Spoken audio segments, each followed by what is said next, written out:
Shabbat Shalom, everybody. We love you all. My name is Jason. I'm Caden. I'm Jaden. I'm Eli.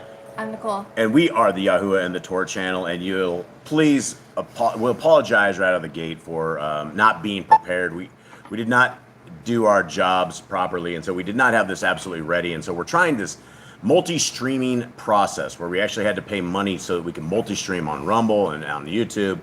And we thought we had it worked out, and we didn't do our job. And so here we are, struggling here. Miss Nicole, I don't even know if she can get into the chat anymore at this point. Everything's kind of foobar away this goes. But hopefully you guys are good. Hopefully you guys are having a better couple of weeks than we've had. We've definitely been under satanic attack here in this house to the point of crushing us completely. And we're barely surviving. We're struggling. We're struggling as a family. We're struggling as a people of Yah. And there are many, many days when I wonder, are we the people that could ever see the kingdom to come? Are we those people? Because we've been given very, very clear instructions from the beginning of the Bible in Genesis all the way to the very end of Revelations. And those people who are saved are the people who obey the laws, statutes, and commandments of our Creator. They are the people who love their brothers and love their neighbors as themselves. We have been given a Messiah who came and walked the Torah absolutely perfectly. And when you look at his walk, and then we look at our walk, it's not very good. And there's a lot of things that we as people have to change as people. And I don't know if it's just us.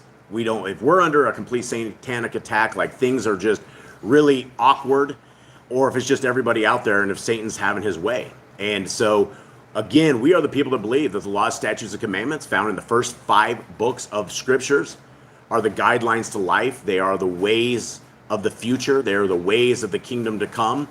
And when you read through them, you become strong men and women, strong families. You become the people of Yah, and the people of Yah are not the same as all the rest. We're not supposed to look like the world. We're not supposed to taste like the world. We're not supposed to be any part of it. And so here we are on the Shabbat, giving all praise and glory to our Creator, giving all praise and glory to his Son, and thanking him for giving us this day of rest. And this day of rest is a sign upon the people of our Creator. If you are willing to with him, it begins with the Shabbat. It begins with completing the Torah, by walking the Torah. You can't complete it, that's the wrong word, but when you walk the Torah, it begins a different part of everything in your life. Kate, will you open us in prayer, please? Father, we thank you once again for bringing us all together as a united family looking for your word, looking for your teachings and your ways. And we ask that today your word is blessed with the Ruach. The Ruach is upon us and upon our eyes to understand and to learn and to get what we are going to find today in your word. We thank you for your Son. We thank you for your prophets. We thank you for your Torah. And we ask that you continue to bless the people. You continue to bless us, and you continue to bless this family under you. In your name, amen. All right. Eli, get up our Shema. Jade, let's get ready to read the Shema. And I got the chat back up. All right. So we're not going completely blind at this point. We do have some chat Miss Nicole has, so that's good. Hit it, Jade. Hear, O Israel, Yahuwah our Elohim, Yahuwah is one. You shall love Yahuwah your Elohim with all your heart, with all your being, and with all your might. And these words I command you today shall be in your heart, and you shall impress them upon your children. And you shall speak of them when you sit in your house, and when you walk by the way, when you lie down, and when you rise up. And shall bind them as a sign on your hand, and they shall be as frontlets between your eyes. And shall write them on the doorposts of your house and on your gates. All right, pretty speedy. Thank you very for that. I appreciate that. All right, everybody. We are going to do what we go through, which is go through the laws, statutes, and commandments of our Creator. And these are what most people in the world have thrown in the trash, that most people have put on top of a trash can and let the garbage guy take them out because they do not care about any of these. And they are beautiful things. And as we go through them, if there's anyone in the chat that has never heard these or is looking for some more information on that, let us know. We will pull up the verses. We will go over these commands. And we've never found a command that is very, very hard, that is a command that is just a life changer. The things that I find personally in my life as we go through this is Messiah's word on loving our neighbor as ourselves. And that's a very interesting thing in our little house that we have, because we're out in the middle of a jungle. We don't have any neighbors. There's nobody near. So the only neighbors that we have are within our house. And as we look through the life of Messiah Yahushua, and that is Jesus the Christ, as those who do not know, we learn a tremendous amount about temperament. We learn a tremendous amount about patience. We learn a tremendous amount about how we should be living and how our Creator wanted us to live. And it is by his example that we know that it is possible, that as our Messiah was hanging on the tree, he didn't strike these people down. He didn't have aggression. He did not have hate in his heart. He said, Father, forgive them, for they know not what they do. And our example, and as we cruise through the Torah, as we cruise through the scriptures, if we don't use his example in our life, and we go to judgment, and we have two of the greatest commandments, one is to love our Elohim with all our heart, mind, and soul, and the second is to love our neighbor as ourselves. I just wonder how many of us are doing this. How many of us are succeeding in this? Because Boss Clan, again, I'm keeping you the truth here. We struggle. We are neighbor as ourselves. Having a band of brothers in the house, it can be very interesting, especially as these young men grow into adulthood. And the only neighbors we have, the only thing that we will be judged upon is this, based upon the scriptures that we know. And so hopefully, as we go through these scriptures and as we learn them, we make adjustments in our life as we bring and understand the fruits of where our walk is. And the thing most people do not understand is what eternity is. All we know is what birth is, and we know what death is. But we don't realize that eternity is absolutely forever. And as these days and weeks and months drag on, at some points where they seem to drag on and it seems like everything is against you, there will be coming a time when these tests and tribulations will be over, when time is up, when we're dead, right? And then we will have eternity. And these 120 years that we've been given to walk these lands are going to be nothing. It will be absolutely nothing. We have thousands of years since the beginning of our forefathers that we can read about in scriptures. That time has come, that time has gone. They've come, they're gone. And all we have is the memories and the writings of these scriptures. And all we have for us in the future is writings of how we should behave, what the people of our Creator look like, how do we operate, what do we do to our fellow neighbors, what do we do to people that are part of Yah's people. And this is what you will find in these laws, statutes, and commandments. You will find the ways that our Creator, the most amazing inventor, the most amazing engineer, the most incredible designer of all times, not only has he designed everything to absolute perfection, but he gave us a guidebook to life. And when we walk these lands and you obey most of the Torah, well, we also read in scriptures that if you break one part of the Torah, you break all of it. And this is all trying to adjust ourselves and trying to get beyond this, trying to find the way of the kingdom. And the kingdom are people that love each other. The people of the kingdom are people that love our Creator, that love his Son, that love his ways, that are obedient in every way, shape, and form. And it takes a tremendous amount of adjustment in lives to make this happen. So as we go through these laws, statutes, and commandments, these things are things that we should put on our hearts, on our minds, on our souls, that you guys are able to walk this world with the armor of the Torah on you.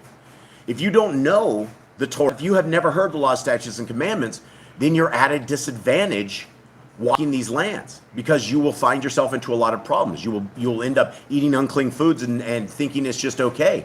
You will think that everything has been, just won't read scriptures. So here we are, and this is where we begin. Commandment number 1, be fruitful. Multiply. Replenish the earth. How to do it? Have dominion over the fish, fowl, and every living creature. The earth bearing and every tree is for food. Man and woman should build their own families. Master sin. Every clean moving thing that lives shall be food for you. Do not eat the blood. Walk before me and be perfect. God, Yahuwah's covenant, laws, statutes, and commandments.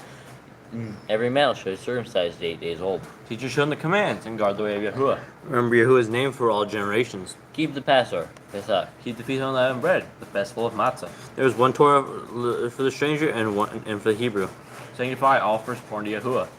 There are no mighty ones before Yahuwah. You shall not make graven images. Do not bring Yahuwah's name to naught. Keep the Shabbat.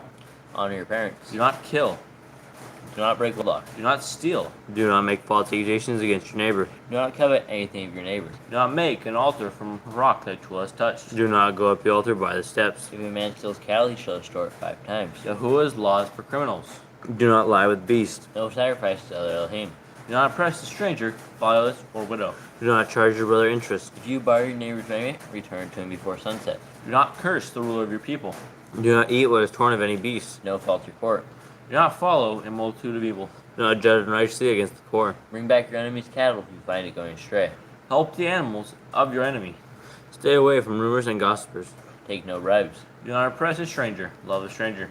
Give your land rest in the 7th year. Do not mention any pagan names. Do not keep the feast of Yahuwah. What? Keep the feast. Oh, keep Whoa. the feast. Sorry, my Speak not, son. Try that one again. keep the feast of Yahuwah. My eyes saw You're here. both lines. You're here. All right. Do not cook your goat in his mother's milk. Obey the messenger Yahuwah sends before you. Do not bow down to other Elohim. Serve Yahuwah. Make no covenant with other Elohim or outsiders of the land. Do not make or use anointing oil on a normal person. Do not make or use this perfume on a normal person. Do not eat the fat. Do what you say you are going to do. Return what is your neighbor's. Obey Yahuwah's dietary laws. Limit time of separation. Obey Yahuwah's hygiene laws. Keep the day of atonement, Yom HaKippurim. Do not uncover the nakedness of your family. Do not take your woman's sister for wife. Do not lie with a woman her uncleanness. You shall not sacrifice your children to Moloch. Do not be a sodomite. Be Kodesh. Do not reap the corners of your field, or you shall not glean your vineyard. Do not deal falsely or defraud your neighbor. Do not lie or be a liar. Pay your workers for the day's wage they are due. Do not harm the disabled. Do not endanger your neighbor. Do not hate your brother. Rebuke your neighbor for his sin. Love your neighbor as yourself. Do not divert your cattle. Do not mingle your seed. Do not mingle linen and wool. Do not lie with a taken woman. Do not eat the fruit of the trees for 3 years. Do not practice sorcery. Do not round your beard or the corners of your head. Do not cut yourself for the dead. Do not get tattoos. Do not prostitute your daughter. Do not defile your temple. Do not consult the medium. Respect your elders. Have correct weights and measures. Do not walk in the manners of the nation. Keep the feast of Shavuot, 𝐤𝐄, Pentecost. Keep the feast of trumpets, Yom Teruah. Keep the feast of Sukkot, Shemini Atzeret. If you blaspheme the name of Yahuwah, you shall be put to death. If you kill your neighbor's animal, you must give him another. Repay injury for injury. Honor the Yoel. Confess your sins to Yahuwah and repay who have trespassed against. The Torah of being a Nazir. What is easy on the 4 corners of your garments. The Torah of whoever touched the corpse. Follow Yahuwah's law of inheritance.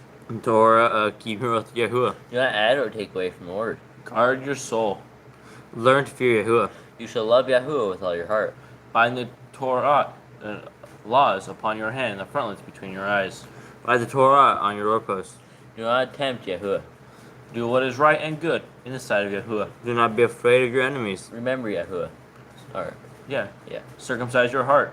Cleave to Yahuwah. Swear by his name. Destroy graven images. Do not make an idol of Yahuwah as the pagans do to their Elohim. Rejoice in all Yahuwah has blessed you with. Do not do what is right in your own eyes. Do not hearken to the words of false prophets. Do not make any bonds in your eyes for the dead. You shall not eat any abominable thing. You shall give to a stranger clean food that dies of itself, but you shall not eat of it. Give tithe of your increase of seed, year by year. The law of the 7-year release. Do not borrow from the nations. Do not harden your heart, nor shut your hand from the poor. Guard month 1 of Yahuwah's calendar. 3 times a year, all males shall appear before Yahuwah. You shall make judges and officers in all your gates. Do not plant Asherah poles near the altar. There must be 2 or 3 witnesses. Hearken unto the Nabite prophet who has chosen. The Nabai, the prophet test of Deuteronomy. Do not remove your neighbor's property line. How to deal with a false witness among Torah keepers. The first child is to get double portions. If your brother's cattle are close to loss and you find them, you must return them. A woman should not wear pertaining to a man, nor a man wear pertaining to a woman. You find a bird's nest with the mother and the baby. Mother. If you build a new house with a flat roof that Lily lived on, you must put a railing around it. Do not be a prostitute. Do not use dirty money. The law of divorce. Do not take a person's millstone for a pledge. If you lend to your brother, do not enter his house to your payment. He must bring it to you. Return his clothing before sunset. Do not oppress a hired servant that is poor and needy. Every man shall be put to death for his own sin. Do not go back to the forgotten sheep in the field. Leave for the stranger, fatherless, and widow. Do not muzzle your ox when he eats out grain. If your brother dies and has no child, you shall take his wife and name the firstborn after your brother. At the end of 7 years, you are to read the Torah, the feasts of Sukkot, the Feast of Tabernacles.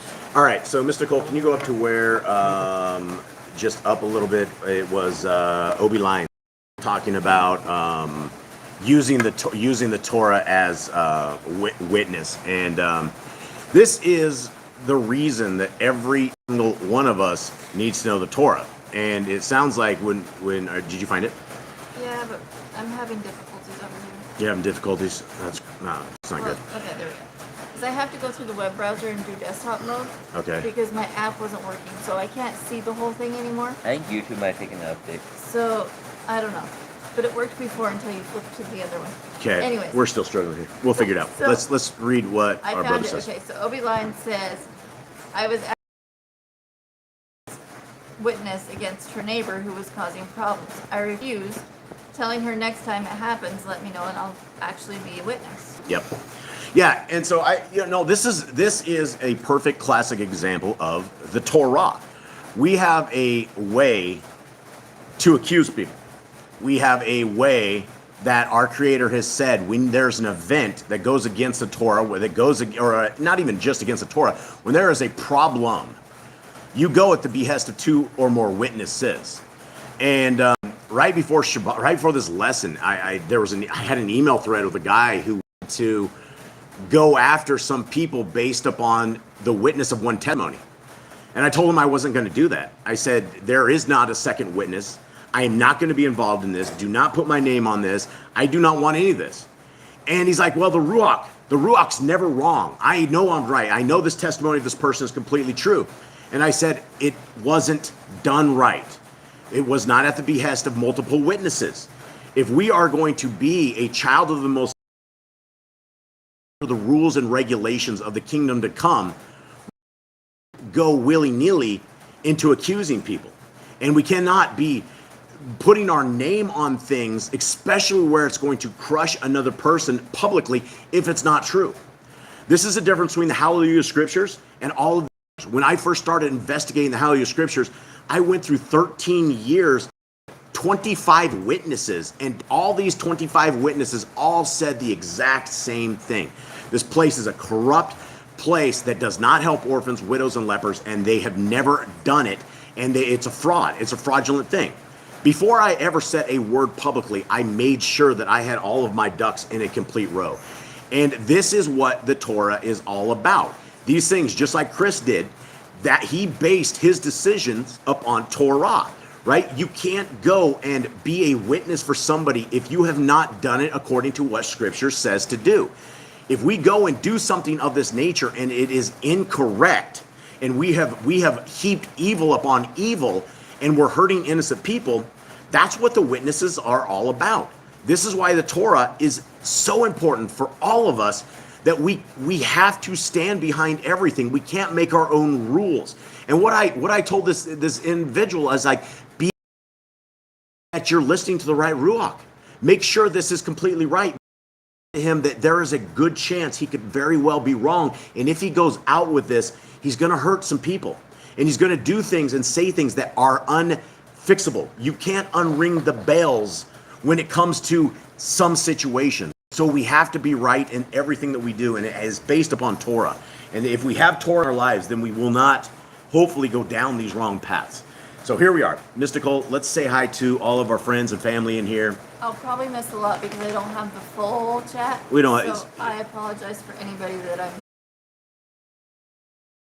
So I know Candy's here. I know Glenn's here. Jeremy, Carla, Daysring, Sister Barb, Rosie Chica, Jeannie Not of This World, Honeymoon Stitch. I'm scrolling. Hold on. I said Sister Barb, right? Yep. Okay. Can't miss Sister Barb. We love Sister Barb. Did I Fearmonger's in here. What up, brother? The Grand It's been a long time, bro. is here as well. The Grand. What you love, sis? Rhiannon, Hi, Rhiannon. Brother Glenn and Morena. Brother Glenn, Morena. Much love to you guys.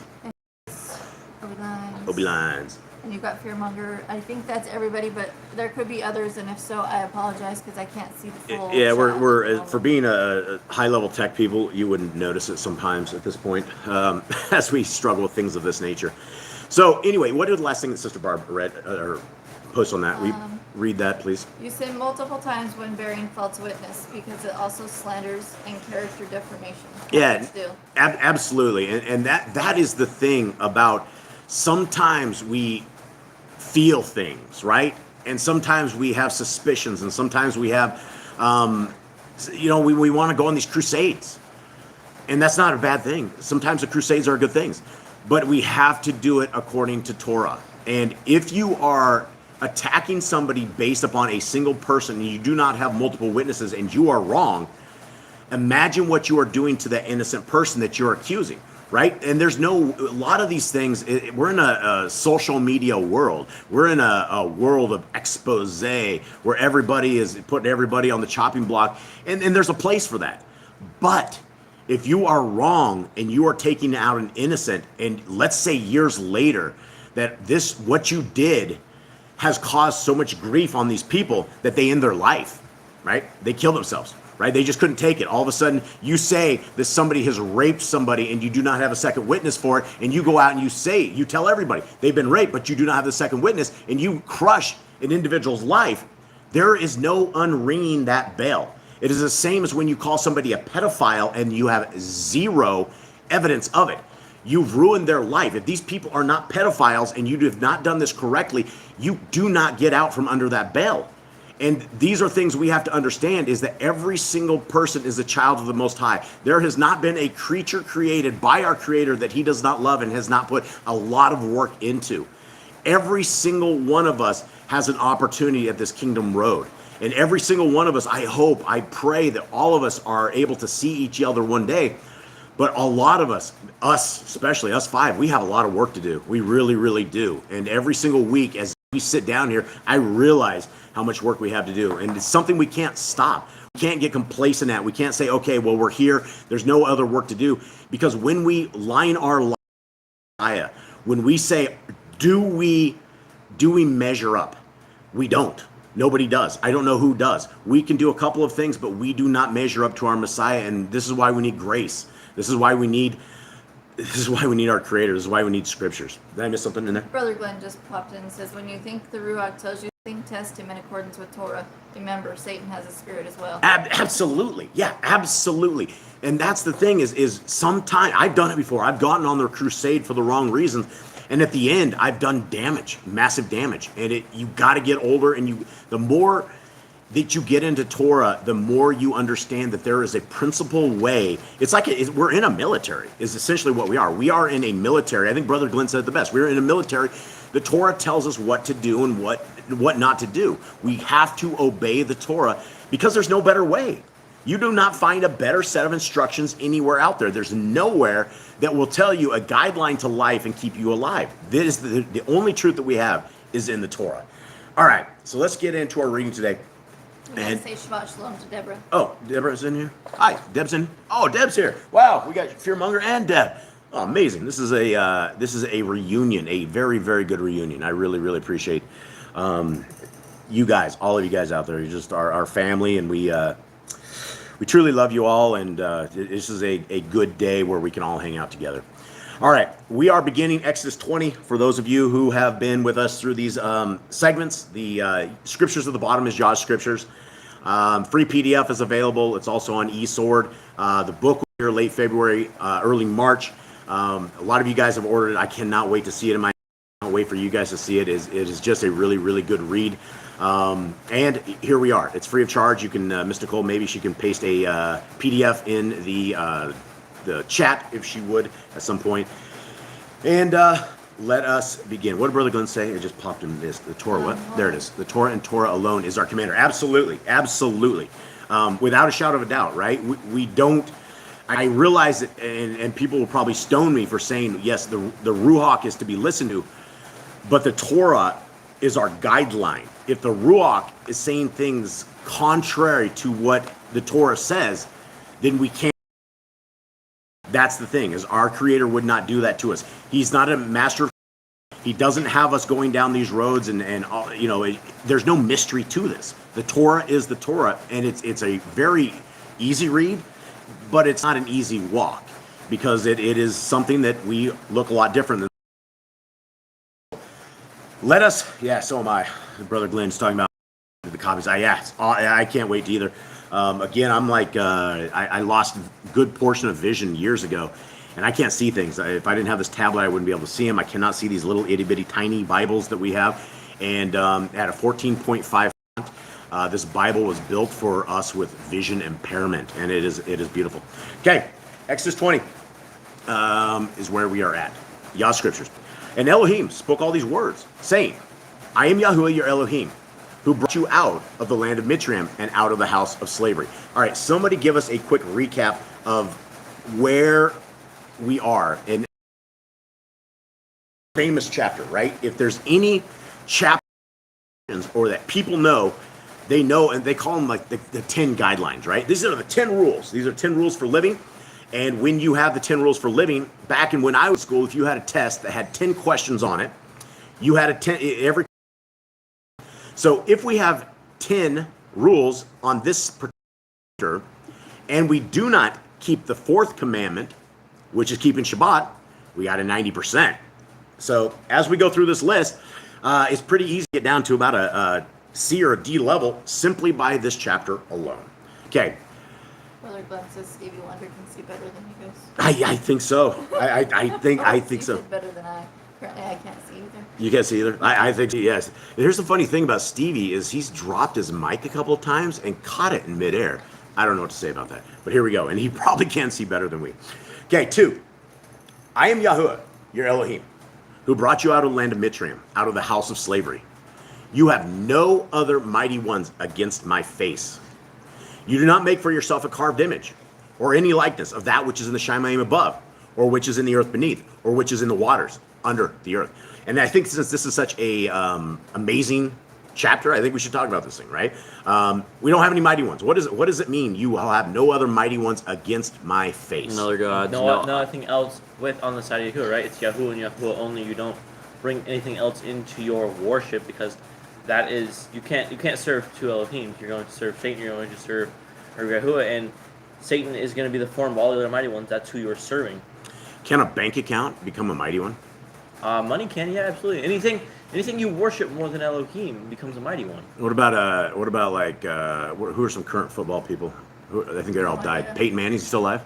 Peyton Manning's worshiping this guy. He's alive. I don't know if he's still alive or not. It's been many years since I've done football. But I do remember from the times we did watch football that the people would get up in the stadiums, they'd take their shirts off and paint themselves like blue and little stuff in there, and they would sit there and scream for their favorite guy, right? They would go and buy baseball cards and football cards and all these other cards, and it has pictures on this. Are these mighty ones?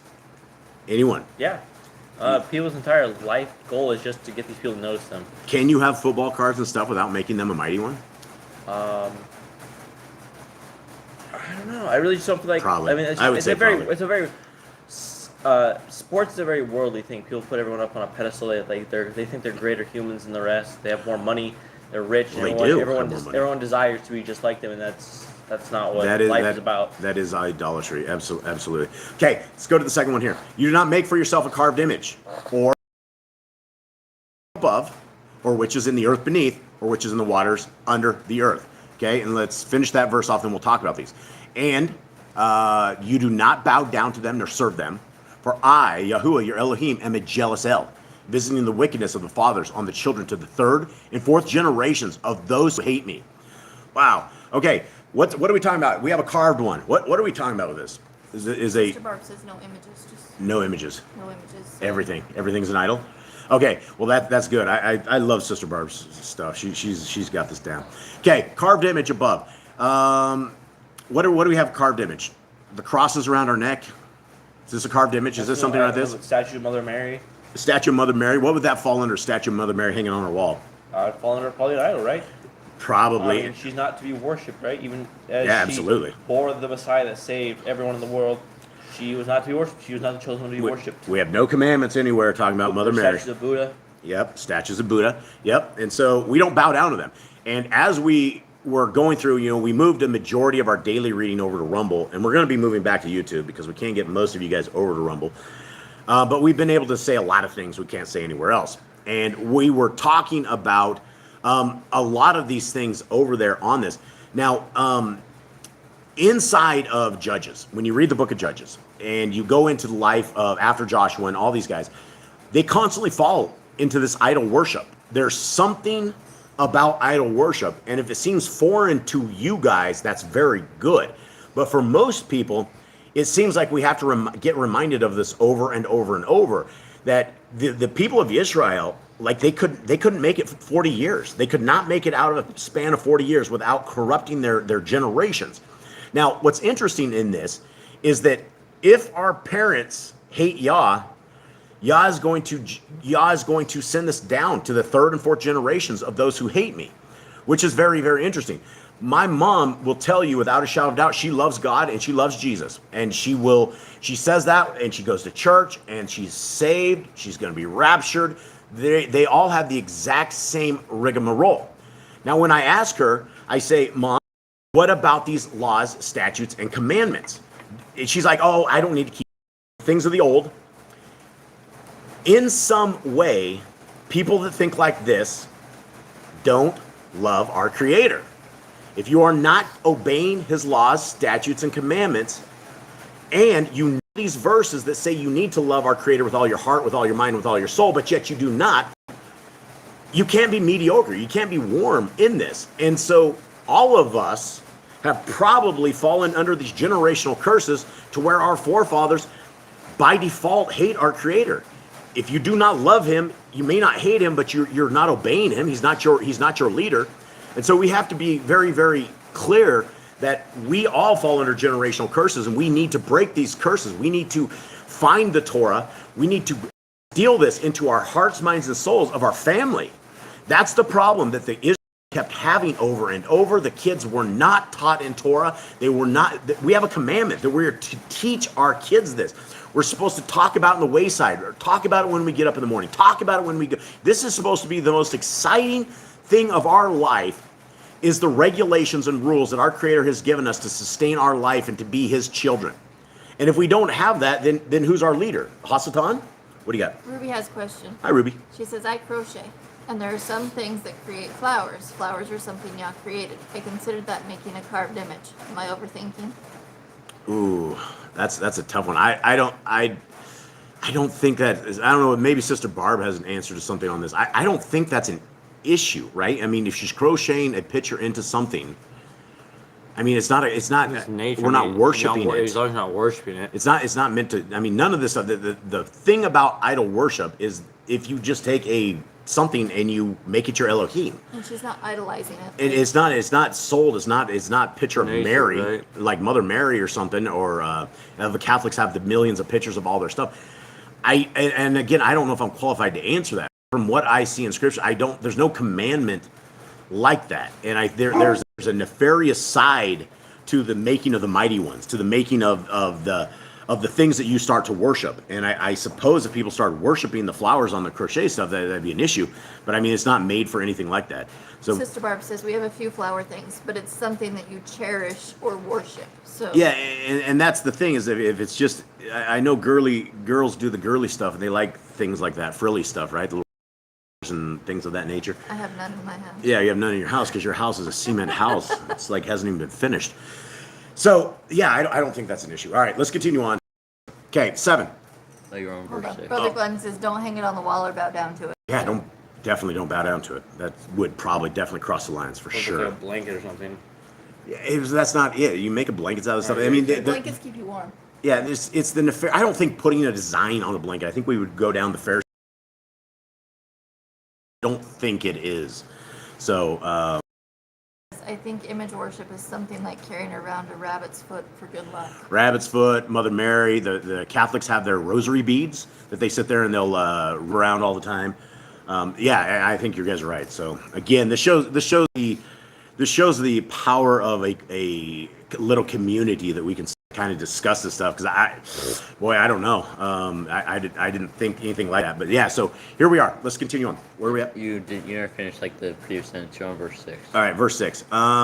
Okay, so he's basically fourth generation of those who hate me. 6, but showing kindness to thousands, to those who love me and guard my commands. Okay, now we're going to go to the top. We're going to read out of the Targums at the top.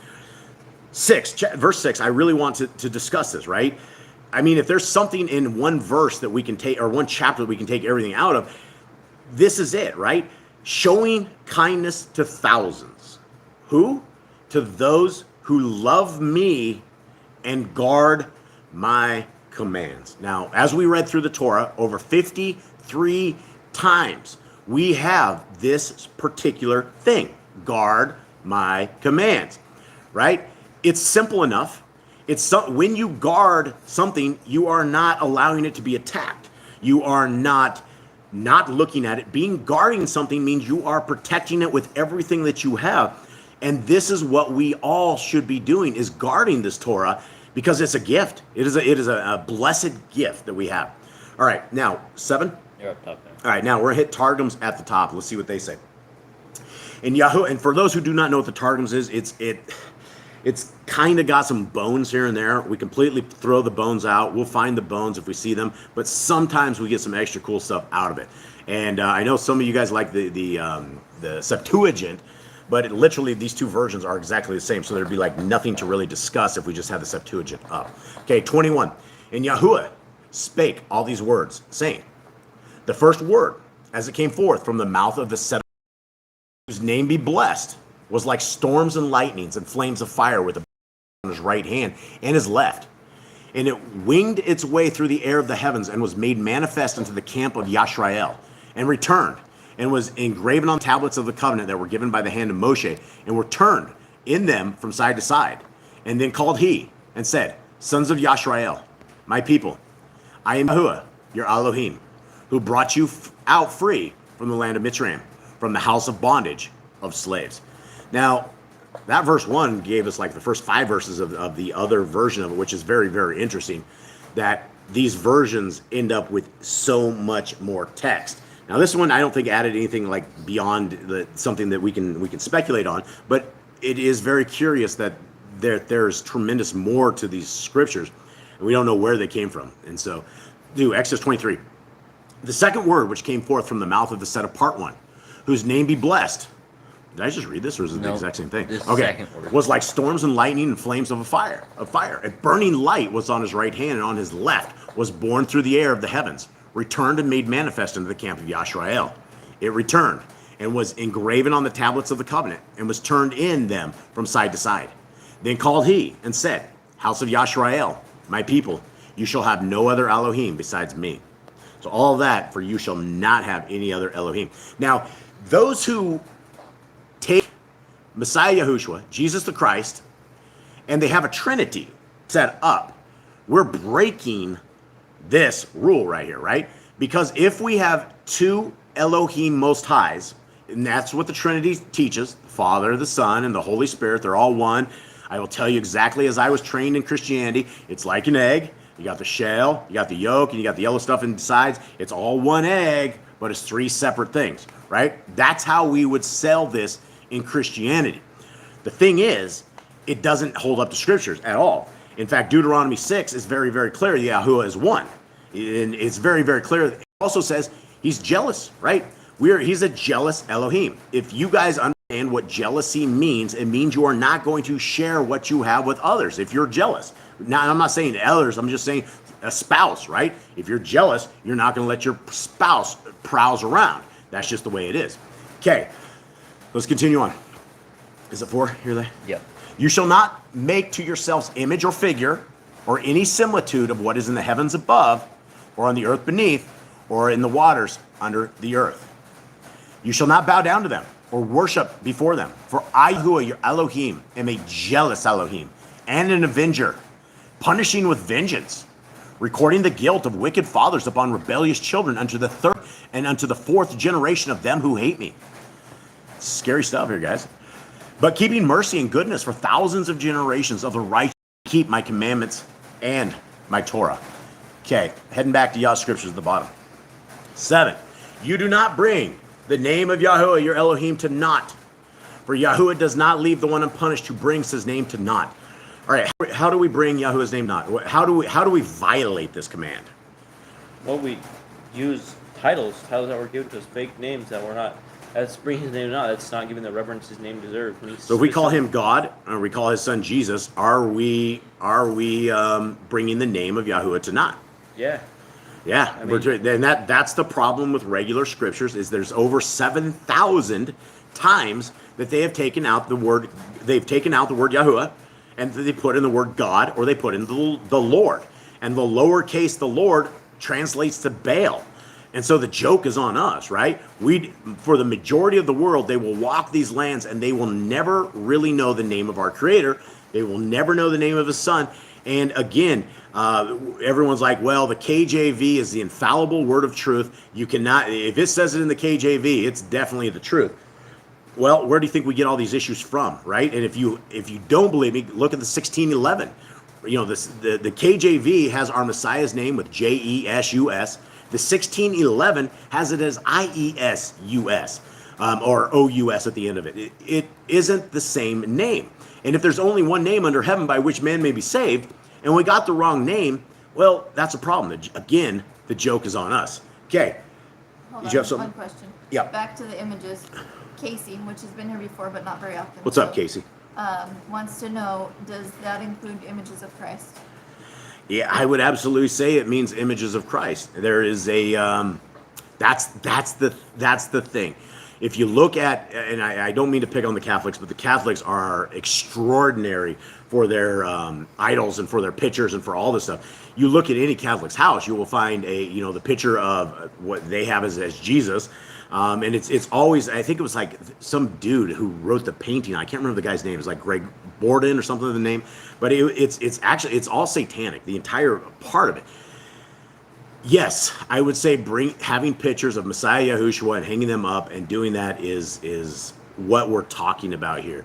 Does anyone in the chat have anything different or any other advice on this particular point? Because we see this all the time, and it's the same. The Catholics will worship that image, and so not only will they have the image, but they will pray to it, as well as all of their statues, all their idols. They will literally get down and violate scriptures where our Creator says don't bow down to these things.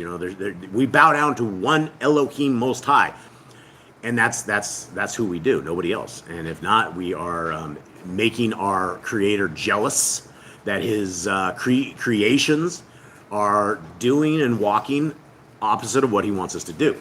Okay, anything else? Sister Barbara says, no images, they are not accurate as imperfect people make them.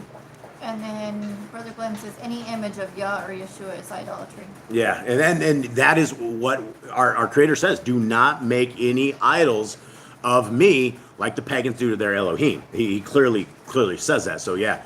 All right, guys, let's go to the next one. Remember the Sabbath day to kadosh it, right? 6 days you labor and shall do all your work. But the seventh day is the Shabbat of Yahuwah your Elohim. You do not do any work. You, nor your son, nor your daughter, nor your male servant, nor your female servant, nor your cattle, nor your stranger who is within your gates. For in 6 days Yahuwah made the Shamayim and the earth, the sea, and all that is in them, and rested the seventh day. Therefore Yahuwah Baruch the Sabbath and kadosh it. And this is an interesting thing. Everything is of discussion, and we had this discussion in we have a little private Telegram group that we hang out with, and there was a talk that we had on Shabbat. And the thing that I have really years to realize is that every single person is going to take words and interpret them as they see that they are. And what I will explain for us in our house, how we keep Shabbat is Friday. And again, I know a lot of you guys are sunrise to sunset and various things as far as what a day begins. From what we believe in scriptures, and again, I know all you guys will have different thoughts on this, is that sunset on Friday night is when the Hebrews began their day. And I base this upon Genesis 1, where it says evening and morning are the first day. It says it again, evening and morning the first day, evening and morning. It says it like 6 times. Evening and morning were the first day. I don't think our Creator made a mistake in His wording of this. So how we keep Shabbat is all day long. Mystical does not get on a computer at all on Fridays. She doesn't, and every other day she's on her computer building books and stuff in that nature.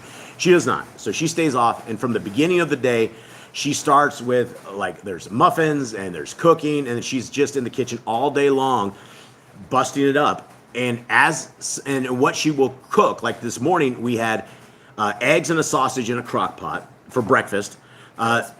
Pre-cooked yesterday.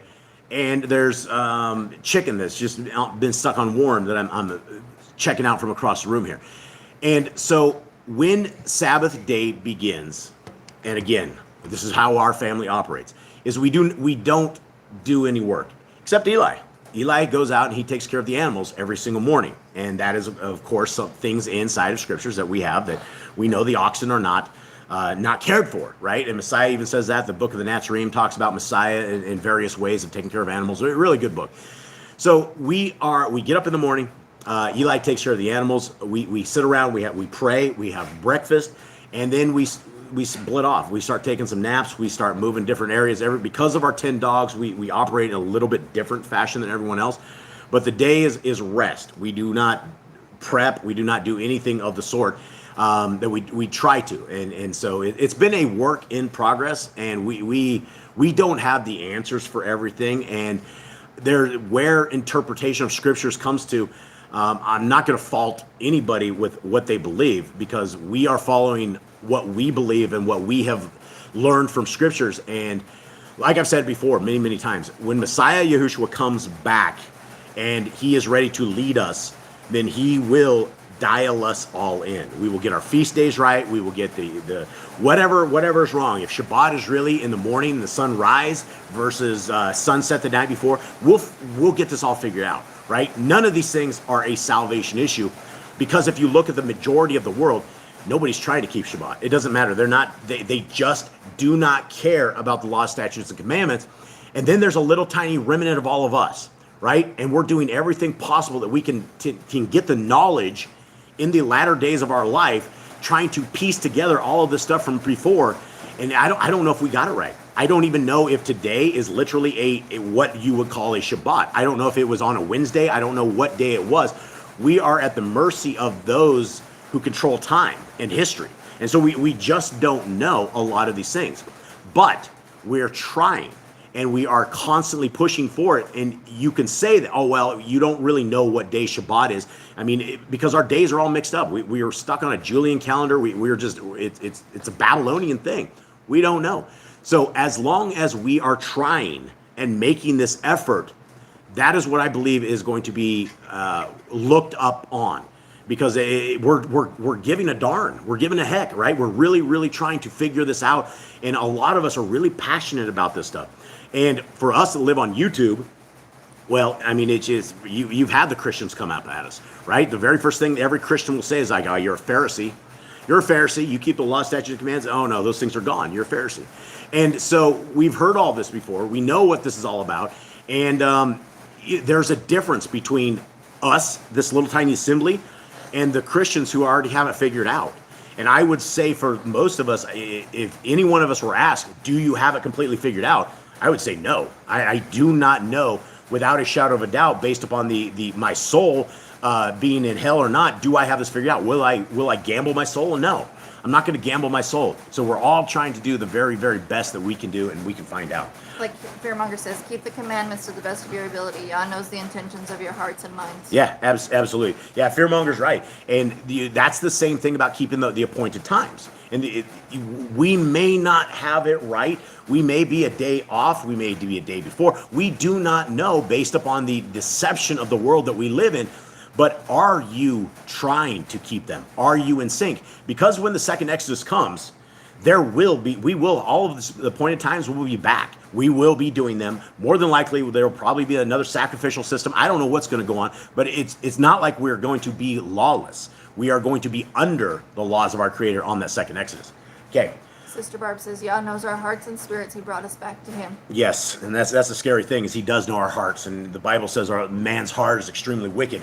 And, we always fall from our youth. And so this is why we all got to be careful. The Grand says, think how it pleases us as parents when our little children attempt to do your requests to the best of their ability. Ah, yes, you're right, the Grand. When they try the very best they have and they're obedient, that is just such an amazing thing. I love it. Even if they don't get it right. I agree. Totally. All right. Heading up to the Targums at the top. Exodus 27. My people of the house of Yashrael, let no one of you swear by the name of the word of Yahuwah, your Elohim, in vain. For the day of the great judgment, Yahuwah will not hold guiltless anyone who swears by his name in vain.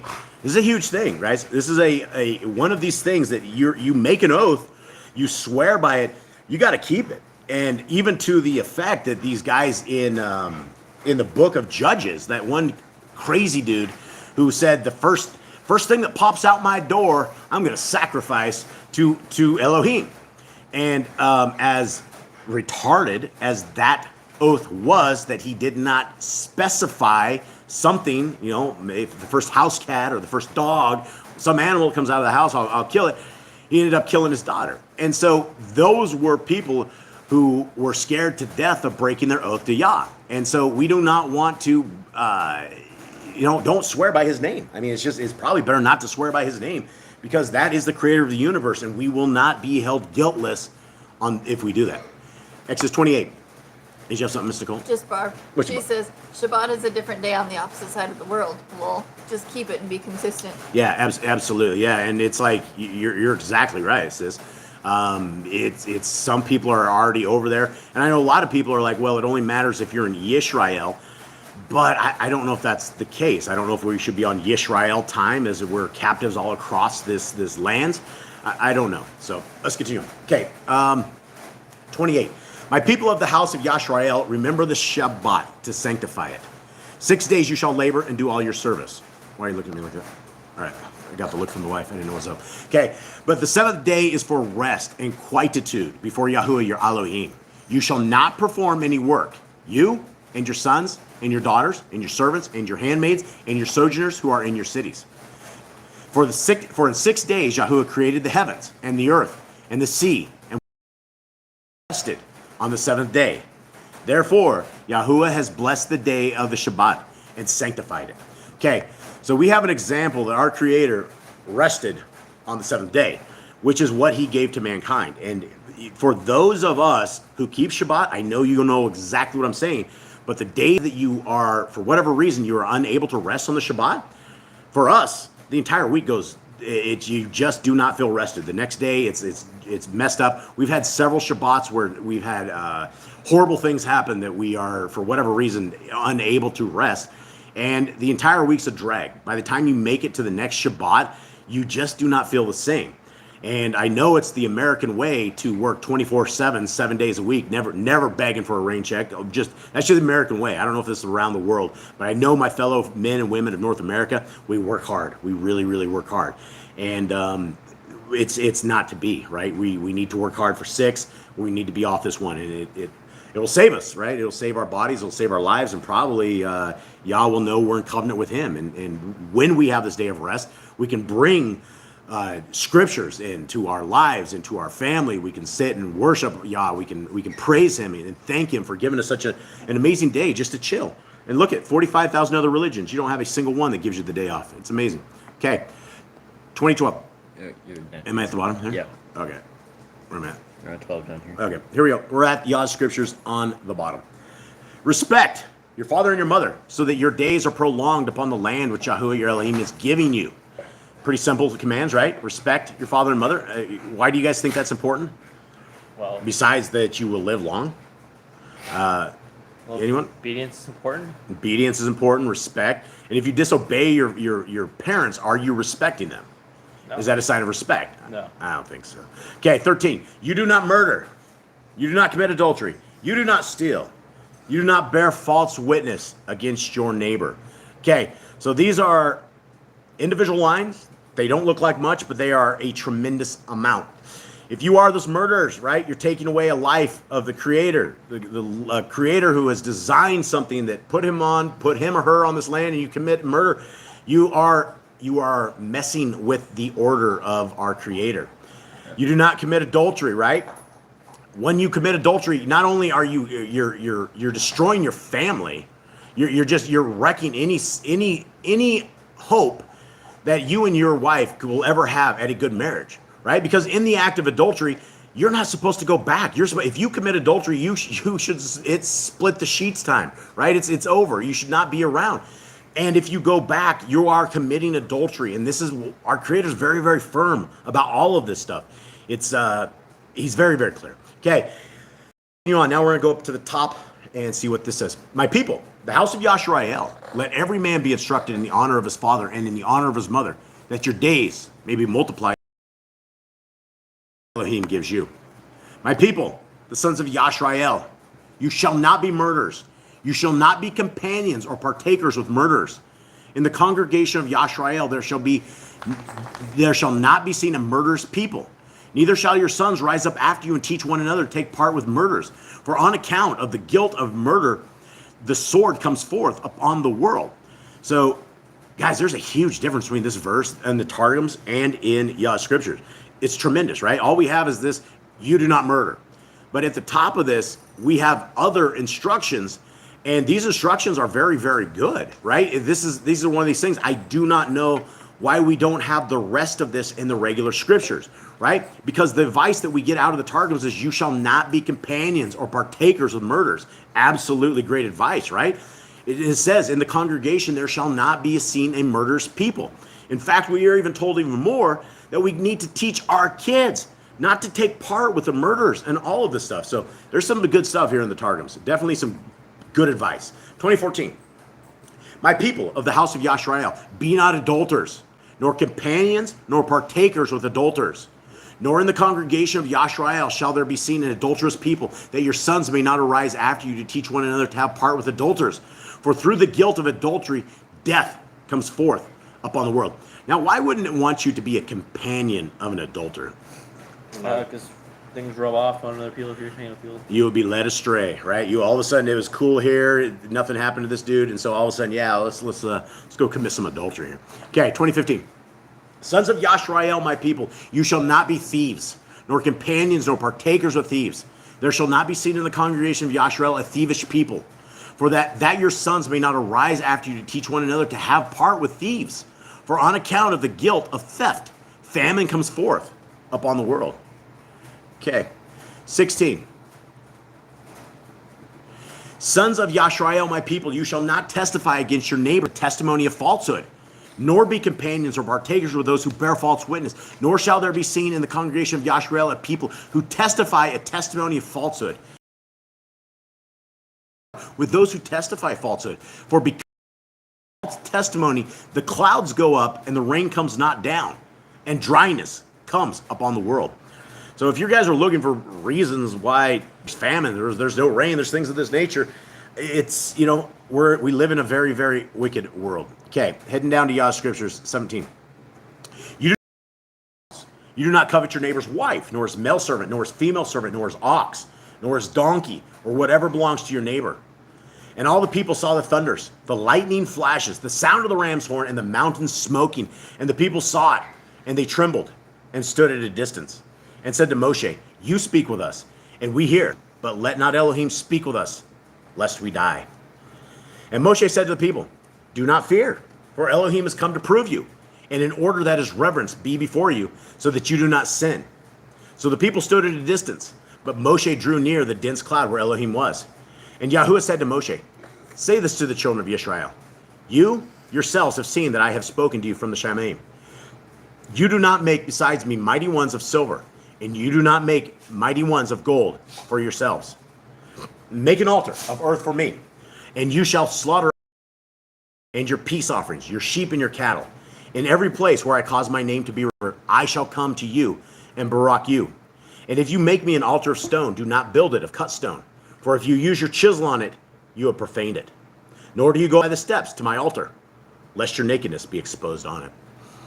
All right, let's go to the top of this thing here. And the book of Josephus, it talks about this event right here. It talks about it in quite a bit of detail. It's a different account. There's definitely some different things that Josephus says in this stuff. But what he was talking about is when the and again, this is the second account. He said when the cloud came down up on the mountain, that people were really, really tripping out.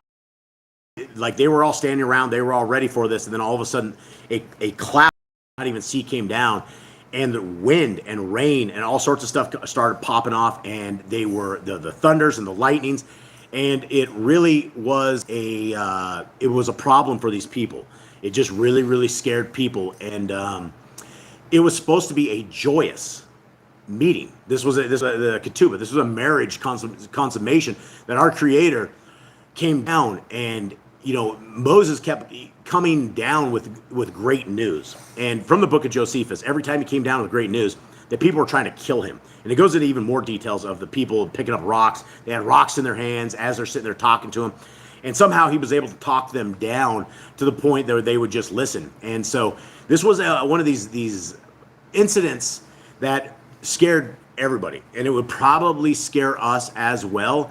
But this was the one shot that the people had where they would have all been directly in communication with our Creator, with a two-way communication. We still have communication now with our prayer, but this was when our Creator decided that he was going to ride with us. He was going to hang directly with us. And so it went from a joyous moment to a kind of a sad moment, because the only ambassador we had was Moshe. And so, all right, let's continue on. Exodus 20:17. Sons of Yashrael, my people, you shall not be covetous, companions or partakers with covetousness, nor shall there be seen in the congregation of Yashrael a covetous people, that your sons may not arise after you to teach one another to have part with the covetous. Neither shall any among you covet the wife of his neighbor, nor his servant, nor his handmaid, nor his ox, nor his donkey, nor anything that belongs to his neighbor. Because through the guilt of covetousness, the government breaks in upon the possessions of men to take them, and the wealthy are made poor, and slavery comes upon the world. So there's a lot more stuff in this verse than there is anywhere else. Nothing I don't know. Discussion points. And all the people saw the thunders and were turned back, every one of them, as he heard them coming forth from the midst of the lights, and the voice of the trumpet, as it will raise the dead, and the mountain smoking, and all the people saw and drew back and stood 12 miles off. Okay, this is something you just do not get anywhere else. We don't know if this is true. We don't know if they stood 12 miles off. We don't even know if these guys knew what 5,280 feet were to be called a mile. So these are things that you don't know if they really stood 12 miles off, but it's possible. And this mountain is like super, super huge. From what I read from the book of Josephus, it's absolutely a huge mountain, largest one around. Okay, 2019. And they said to Moshe, speak you with us, and we can hear, but let it not be spoken with us anymore from before Yahuwah, lest we die. And Moshe said to the people, fear not, for the glory of Yahuwah is revealed to try you, whether his fear is before your faces, that you may not sin. And the people stood 12 miles off, but Moshe drew near to the height of the glory of Yahuwah. Where was the glory of Yahuwah? And Yahuwah said to Moshe, speak thus to the sons of Yashrael. You have seen that from the heavens I have spoken with you. Sons of Yashrael, my people, you shall not make that you may worship the likeness of the sun or the moon or the stars or the planets or the messengers who minister before me, idols of silver nor idols of gold, you shall not make to you. So we get a little bit more out of this, exactly what he's talking about, things of that nature on 23, because 23 in the regular scriptures is really, really short. Anything of the Shemaim, right? I think that's what it's talking about. Planets, whatever, stars, all that kind of thing. Okay. 24. An altar of earth you shall make to my name, and sacrifice upon it your burnt offerings and your sanctified oblations from your sheep and from your oxen. And in every place where my presence shall dwell, and you worship before me, there I will send my blessing upon you, and will bless you.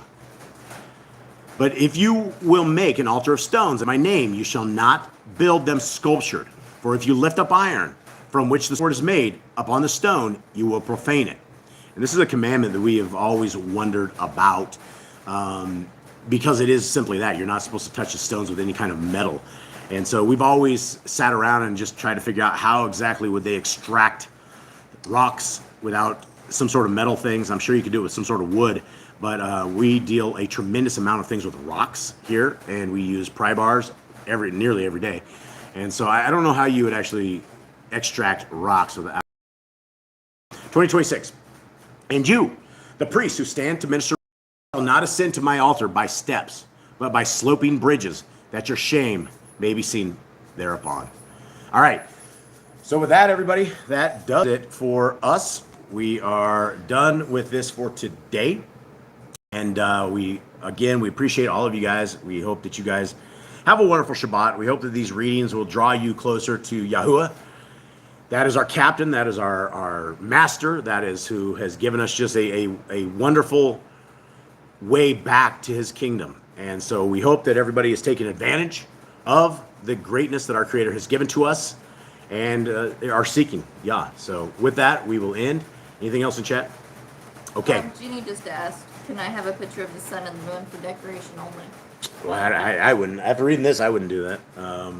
I don't know. The one commandment that we have is it's not name, like whatever in the heavens, whatever in the earth below.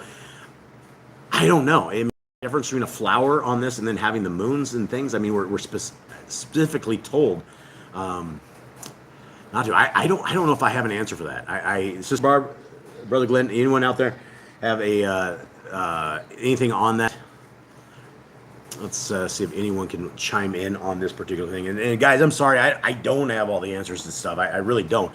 If it's not in scriptures, then I just don't know. And Sister Barb just says, esteem Yahuwah with your goods. yeah, so I mean, whatever you do, I guess is do it.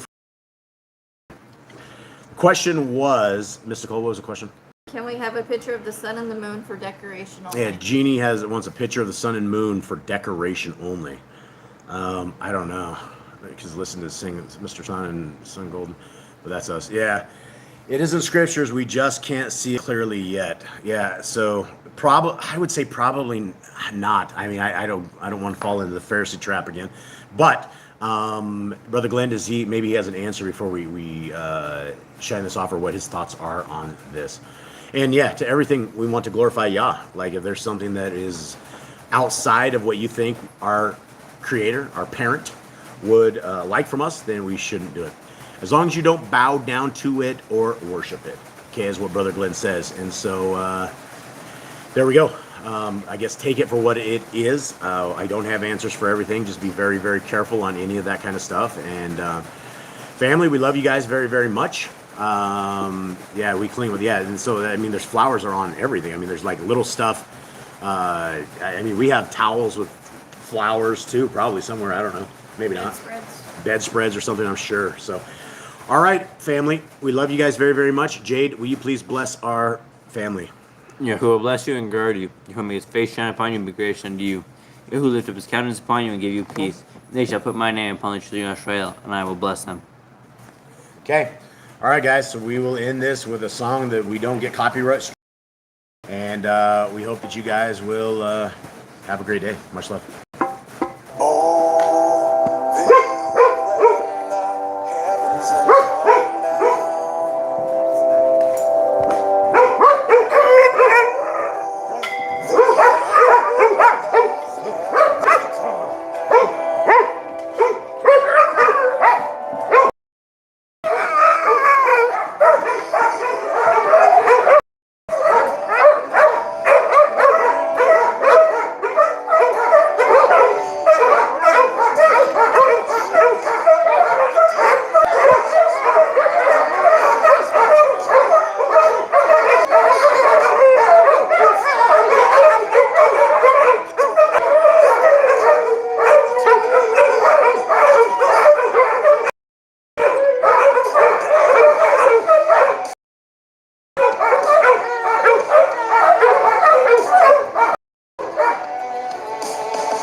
All right, everybody. We love you guys very, very much. May Yahuwah bless you and keep you. May his light forever shine on you.